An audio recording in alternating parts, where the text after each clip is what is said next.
Thanks for stopping back for another real-time edit. I got this cute little juvenile Common Tern who was just begging for food in this beautiful, beautiful sunset light.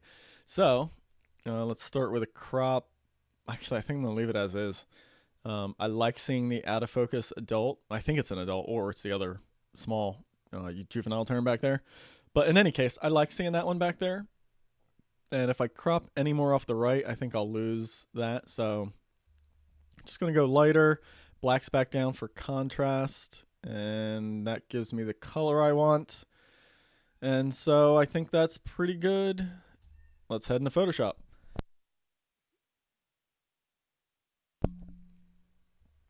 All right. I am going to kind of smooth out this back here, so just do some cloning on a blank layer here.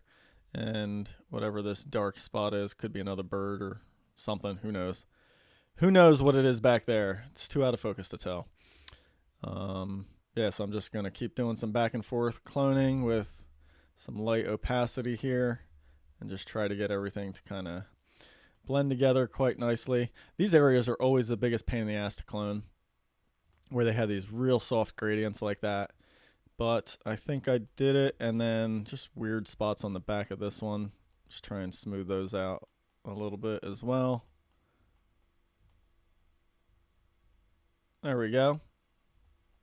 All right. Excellent. All right. We'll do some burning on the left here. Just on the bottom, though. I don't want to burn the top because I really like that gradient that's going up there that kind of shows where the sun is on the left-hand side there. Weird lens flare here. I'm just now noticing that. So let's see if I can just kind of... Yeah, I need a bigger brush. I was just going to say, let me see if I can just kind of reduce that weird donut with some just soft painting into that burn layer, and then I'll just kind of fade it back out. There we go. I think that kind of does it. Yeah, look at that. That pretty much smooths that out and gets rid of it. All right. Pretty cool. We can see a little bit of the eye right there, but I don't think I'm going to try and show any more of it because I can't see enough of it to really tell where it's at. So I think I'll just leave it like this. The only thing left I want to do is just enhance the rim light a little bit. And so I'll just do a dodge layer and come in and start painting. Try and be a little bit more accurate here.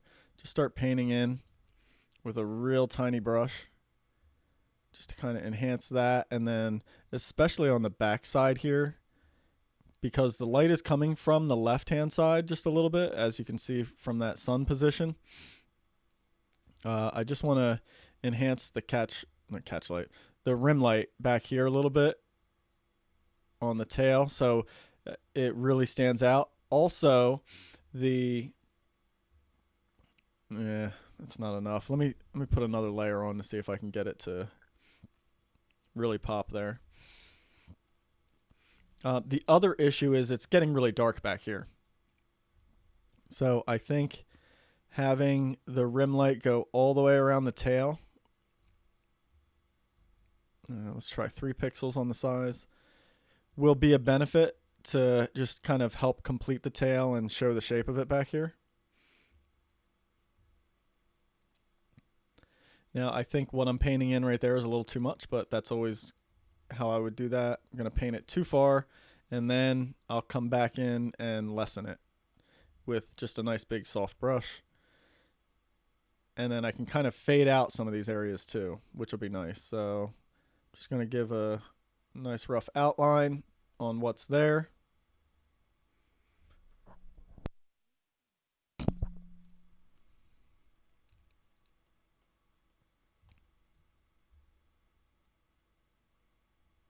There we go.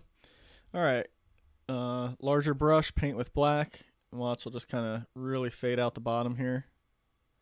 And then even just give a little bit of fade on the top and the edges there, so that looks a little bit more natural. Same thing here. Just kind of fade that out.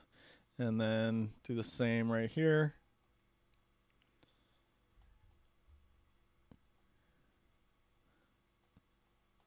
There we go. Now I can definitely see that tail a little bit better back there. So that is pretty good. Boy, not a lot else to do. Let me try just lightening the breast of the bird and the throat there just a little bit. So a dodge layer, I'm just going to real soft paint it in right there. And then I'll mask it back out on the edge so it doesn't go into the background.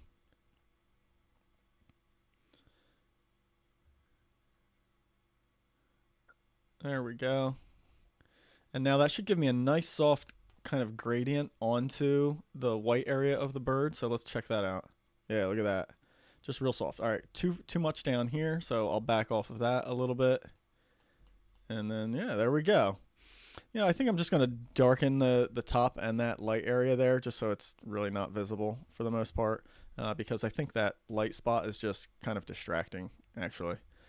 So we'll just paint in this darker, let the head go a little bit more black. So I'll embrace more of the silhouette on the head here. And again, this is going to be too far, and I'll come back and back off of it after I'm done painting it in. Just went into the background a little bit on purpose there. We'll clean that up. And now I'll come back and just kind of soften it all. There we go. So just a little bit darker on the head there. Maybe a little too much still. Something like that. All right, cool. I do think this side could use a little bit more saturation now. So let's go ahead and punch that up. And I'll just paint it in on this side. Now, something to be careful with when you're painting in on these real smooth gradients with some additional saturation is it can be really easy to get some posterization or some banding in there. So you always want to go in, check, zoom at 1:1 or 100% and check and make sure nothing's there. So there's just like one little, ooh, wrong layer. One little dark spot right there. I just want to smooth that out, and I think I'm good on this one. All right, let's save this, get it back into Lightroom, and I'll show you the total before and after. Again, probably not going to be a massive change on this one just because it was shot pretty clean to begin with. So there's our new image, and there's the original. Let's check that out. Yeah, so just increased contrast, a little bit more vividness in the sun. And yet again, look at the rim light here around all the edges is really popping a little bit more. Whereas it was all just a little bit dull. And then lastly, cleaning up that section right there with that background bird or whatever that dark spot was. So there we go. Somewhat of an in-between kind of silhouette and a little bit of rim light there. And yeah, I'm really happy with that shot. It's really cool how he's calling up into the bright area there. It works really well. So thanks so much for tuning in and watching. If you are interested in learning more about this and working with me online via remote connection, we can share screens and I can just walk you through everything I'm doing in these videos, and we'll do it on your photos. Just go to rayhennessy.com, head on over to the workshop menus, check out the mentorship if you want to work on an ongoing basis and online workshops, and then look for the remote sessions there if you want to just try it one time. Thank you again, and I'll see you on the next one.